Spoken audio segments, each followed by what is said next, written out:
Welcome back to my channel.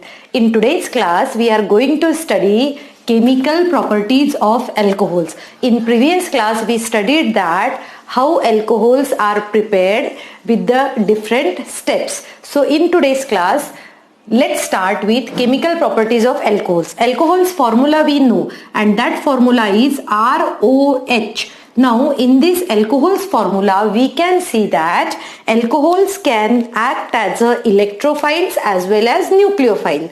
So what I am saying that alcohol can act as electrophiles as well as nucleophiles. Let's understand the meaning of these two words first. Already it is there in your class 11th and chapter Basic Concepts of Organic Chemistry. So in that chapter we studied the meaning of these two words. Let me tell you, what do you mean by electrophiles? So electrophiles are those species which are electron deficient. We will write here to understand properly, and that one is electron deficient, or we can say that it is also positively charged. So they want more electron, their octet is not complete, that's why they are electron deficient and they want more electrons. Now let's study about nucleophiles. What do you mean by nucleophiles? Nucleophiles, it means those who are having, first of all they are negatively charged, then we can say that they have a lone pair of electron, or we can say that they are electron rich compounds. So here alcohols can act as electrophiles and as a nucleophile. In 2014 the question has been asked, write two chemical equation which shows that alcohol can act as an electrophile as well as a nucleophile.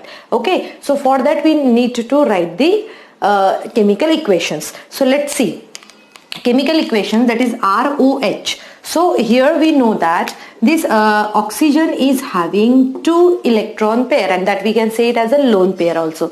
Now let's see how alcohol act as a nucleophile first. We will write it about nucleophile. And we know that nucleophile, it means electron rich compound, those who are having lone pair of electron. Now as we have this alcohol with us, that is ROH, and this ROH in this oxygen, two lone pairs are there. So lone pair can be given to someone, those who are required it. So what we can see, that we can observe that if any carbocation species come across the alcohol, in that situation alcohol act as a nucleophile and donate its electron pair. So what alcohol will do, this oxygen will donate its electron pair to this carbocation, and we can get product as RO. It becomes positive as it is donated one electron, then it becomes C. Here I will be writing H, and then in this way. Got it? Now as we know that this O is becoming positive, so what is the tendency of O? Already we studied, and that tendency is first give electron to someone and then ask him again back. So here what the oxygen is doing, oxygen is taking actually this electron pair, and as soon as oxygen will take this electron pair, this hydrogen will get separated, and we will be getting answer as, after this we can say that ROC, and that is the particular compound. So in this way alcohol can act as a nucleophiles. Understood? So what we studied, let me repeat one more time. First of all, as the oxygen of alcohol is having lone pair, so that lone pair he will be donating to someone who will require it, and as soon as he will donate to someone, the required product we can get. Now let's see that ROH act as a nucleophile, and now we will be seeing that how alcohol will act as a electrophile. And for acting as electrophile, we will take an example of protonated alcohol. Now let's understand what do you mean by protonated alcohol. Protonated alcohol, it means extra H on alcohol. Protonated, it means extra H on alcohol. Okay, let me give an example of it. So if I have I'll take it as a RCH2OH, when it will comes in contact with H plus ion, it will convert itself into RCH2, as oxygen is having two lone pairs. So what the oxygen will do? Oxygen will donate one lone pair to this H and it becomes protonated. Okay, so after converting into protonated, what will happen? This RCH2OH and this H, now water wants to become free, and when any nucleophile will do attack, so for doing attack on nucleophile, this water will, this electron pair will transfer to oxygen and it will convert it into H2O, which will contain two lone pairs. Okay, now as soon as it will convert it into, it becomes positive. Yes, let me explain here. It becomes RCH2 positive, and RCH2 positive plus Br negative can make it as a RCH2 Br. So in this situation, this alcohol can act as a electrophile. What does it mean? It means that alcohol can act as an electrophile as well as alcohol can act as a nucleophile. So all the chemical properties which we are going to study, those all chemical properties would be depend upon this nature, that is electrophile and nucleophilic nature. One more thing here we have to study, and that one is when ROH will do cleavage. Now as we know that the formula of alcohol is this one. So here are two types of cleavage we will see. And what are those two types of cleavage? First, cleavage. How it will cleave into two types? I'll write here cleavage. So it can cleave as a from here also. So यहाँ से भी वो break हो सकता है, या फिर हम कह सकते हैं it can cleave from this side also. So this ROH can be shown the reaction on the basis of cleavage of this type or cleavage of this type. Now student, let's see the next concept of cleavage. We will be studying that how these are reacting with metals. So reaction with metals. Now let me give you one example of it. For example, if I am having NaOH, so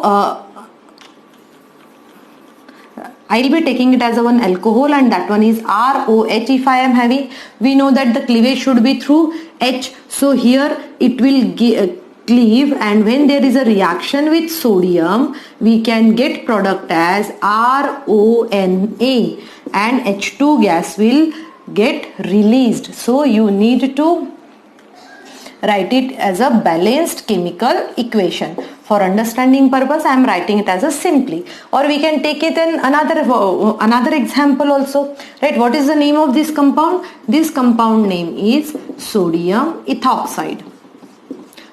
Sodium alkoxide. I will write it as a alkoxide. Okay. Now let me take another example also. For example, I am taking CH3CH2OH plus sodium metal.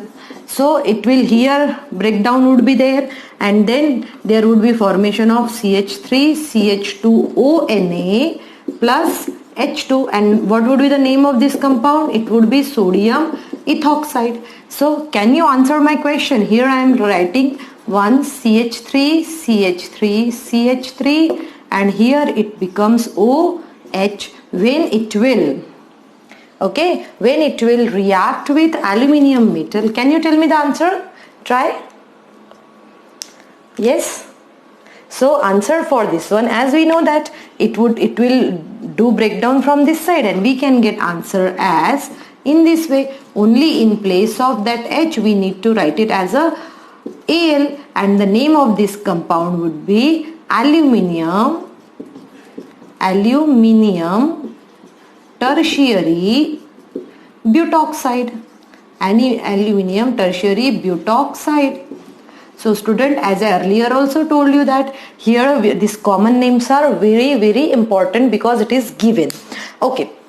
Now this we are reaction seen with alcohol. Now let's see one reaction with phenol also. Now I will be writing one reaction with phenol. And when we will see the reaction with phenol, we can observe that when this phenol reacts with sodium metal, it is also forming phenoxide ion. It is also forming phenoxide ion, and H2 gas will get released. So whatever these many examples we have studied, and in all these example we can see that these alcohols can release H2 gas when they do reaction with metals, and this concept we know very well. In class 10th also we studied that, chapter 2, and that the concept is when acid reacts with metals they releases H2 gas, and here also we can see the same concept. So student, after studying this reaction with metal, one concept we know very well, and what is that concept? That concept is the nature of alcohols and phenol. I'll say it as a acidic. The nature of alcohol and phenol is acidic. How? That I'll explain with, can say that the alcohols and phenols are Bronsted acids. Now chapter 7th, class 11th, Bronsted acid and base, there we have studied. So what do you mean by Bronsted acid? Bronsted acids are those which can donate electron pair, Now how, let's see that, as we have this ROH. Okay, this is, we have ROH, and here it is base. The concept of acidity of alcohol. Alcohol acidity is depend upon the polar nature of OH bond. OH bond is polar because this will acquire partial negative charge, this one will acquire partial positive charge. Now let's see that how it is depend upon the polar nature of OH bond. Let's take some example of primary alcohol, secondary alcohol and tertiary alcohol. So here I am taking first primary alcohol, then secondary alcohol in this way, and then third one is tertiary alcohol.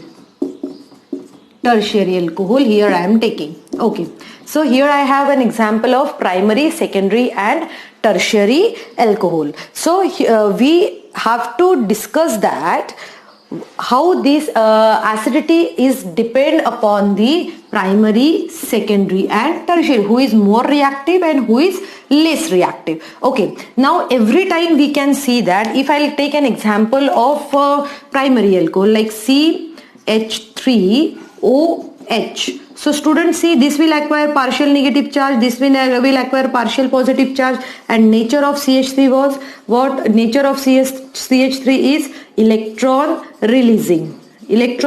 So what will happen? It will release the electron, and as soon as it will release the electron, then what will happen here? There will be effect on its polar nature. And why there is the effect on its polar nature? Because as electron releasing tendency increases, the polar nature decreases. So we can say that primary alcohols are more reactive. Here what we are discussing? More reactivity. So primary alcohols are more reactive because as compared to the secondary alcohol. Why secondary alcohol? Because on secondary alcohol 2 methyl groups are there, and here again 3 methyl groups are there. So when we will study the reactivity or acidity of alcohol, so clearly we will say that primary alcohol are more acidic in nature than secondary alcohol and then tertiary alcohol. So when there is a reactivity of alcohol, we can say that reactivity is totally depend upon the polar nature of OH, dependent on the polar nature. If the polar nature decreases,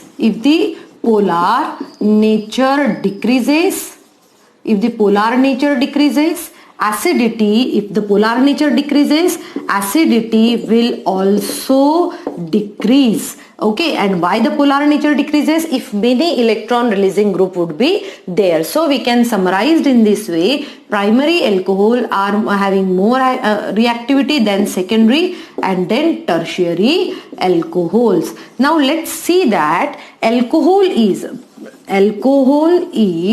weaker acid.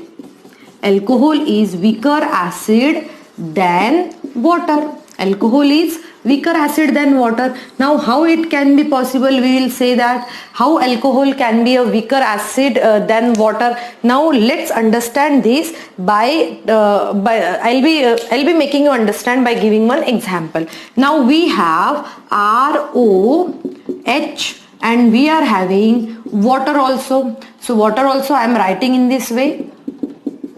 Okay, now let's see. First of all, here is also oxygen, here is also oxygen, and both oxygen are having lone pairs with them. H and H is also there. So what happens? This water act as a acid. Why it act as a acid? This water act as a acid and donate lone pair of electron. Donate electron pair faster.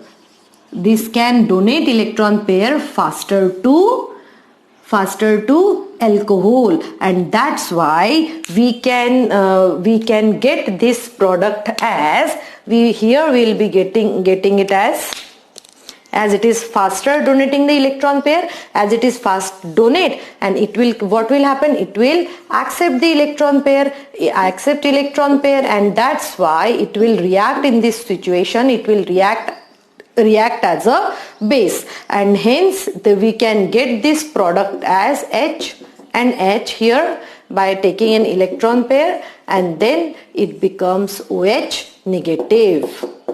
So in this way, and here why we are saying that water is more acidic than alcohol, and because water is better proton donor,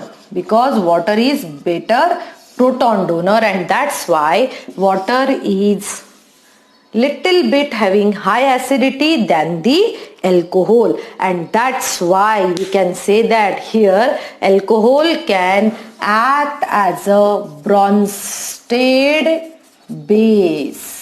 Alcohol can act as a Bronsted base. Previous reaction we studied that alcohols can act as a Bronsted acid, and now only with the help of this we can say that yes, alcohol can act as a Bronsted base also, with giving a proper example. Okay.